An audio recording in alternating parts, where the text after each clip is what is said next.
Picture this. 1985, a drab Kremlin hall, one man at the microphone promising to save a wheezing superpower. He calls the plan Perestroika, just a fancy Russian word for restructuring.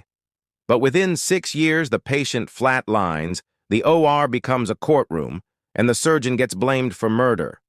How does a rescue speech turn into a funeral oration?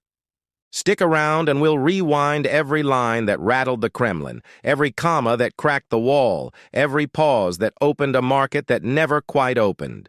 First, breathe the air of 1985. Oil cash has dried up, bread lines snake around frost-bitten blocks, and the Politburo has buried 3 chairmen in 3 winters.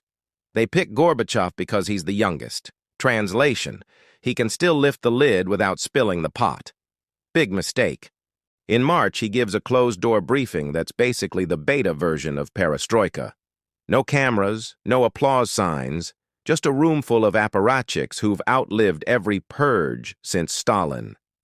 He tells them the command economy is suffocating, the party is despised, and if nothing changes, the whole union splits at the seams. Half the room nods because they're scared of him, the other half nods because they're scared of tomorrow. That tension, reform or ruin, becomes the engine under every public sentence he'll later utter. Jump cut to June 1987, Supreme Soviet live TV. Line 1. We need to rebuild the entire system of economic management from top to bottom. Decoded. The party's monopoly on deciding who makes what and how much just ended. Line 2. The human factor is the decisive factor. Sounds like a cheesy HR poster, but in '87 it means you can slag off the foreman without a midnight knock on the door. Line 3. We shall give enterprises full independence. He says full. The fine print says within state plans. Factories hear freedom. Bureaucrats hear handcuffs with looser chains. Line 4. We shall develop cooperatives and lease arrangements. That line quietly legalizes private cafes, gypsy cabs, and little workshops for the first time since Lenin's 1920s nape. Line 5.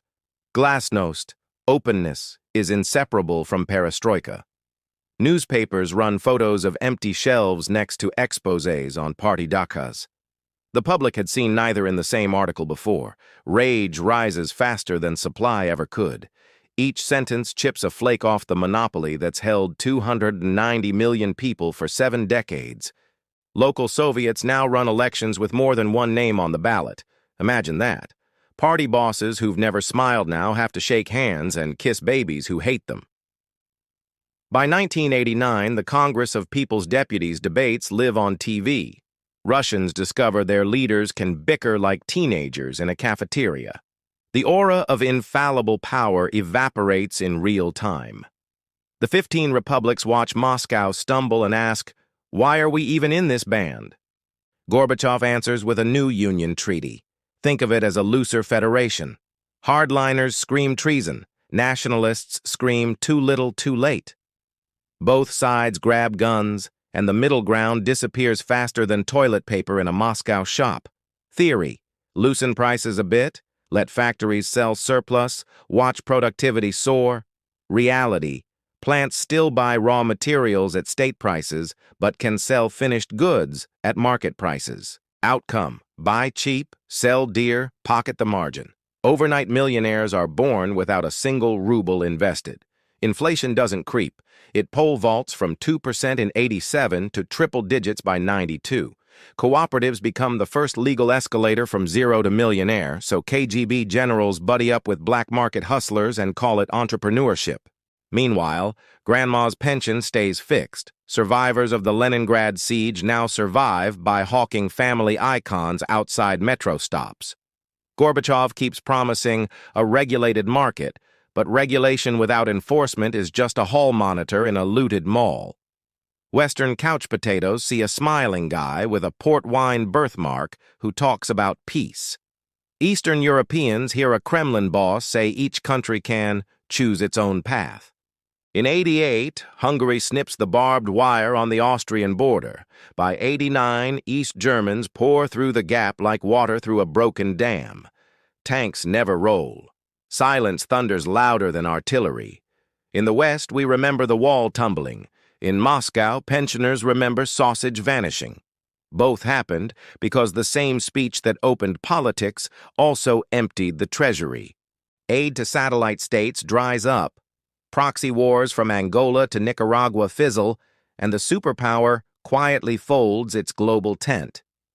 For the first time since World War II, Washington worries more about Moscow collapsing than about Moscow attacking. August 1991. Shelves bare, republics bolting, party polling worse than a tax collector. 8 jumpy men lock Gorbachev in his Crimean dacha and declare a state of emergency. They go on TV with trembling hands and read a decree that smells like 1968. But the public has read the Perestroika speech. They know decrees can be ignored. Boris Yeltsin climbs a tank, waves the speech overhead, and yells, "Here's your legitimacy." 72 hours later, the coup collapses. So does the Communist Party. When Gorbachev flies back to Moscow, the country he wanted to restructure has already ghosted him. He resigns in December, the red flag drops over the Kremlin, and the USSR becomes 30 separate postal codes. Anytime a reformer vows to fix a broken system without breaking skulls, somebody uploads Gorbachev's '87 speech and mutters, "Remember last time."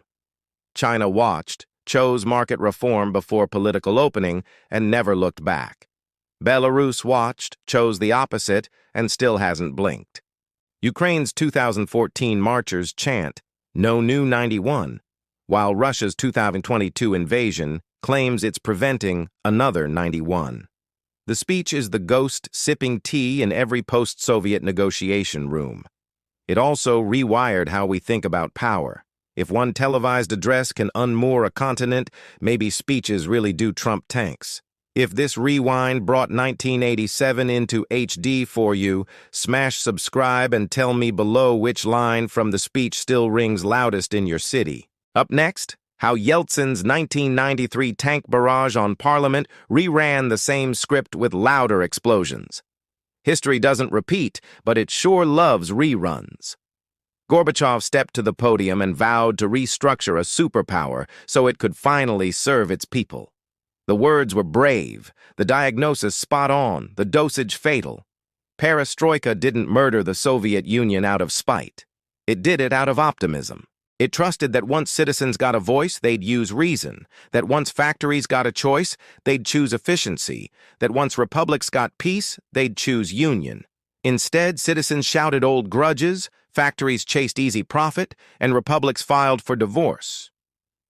Yet the speech stands as a landmark. It proved even the most rigid system can pivot when someone at the top says, "Change or die." The tragedy is that changing turned out to be the dying. And that, in about 2,000 words, is how a rescue plan became a headstone.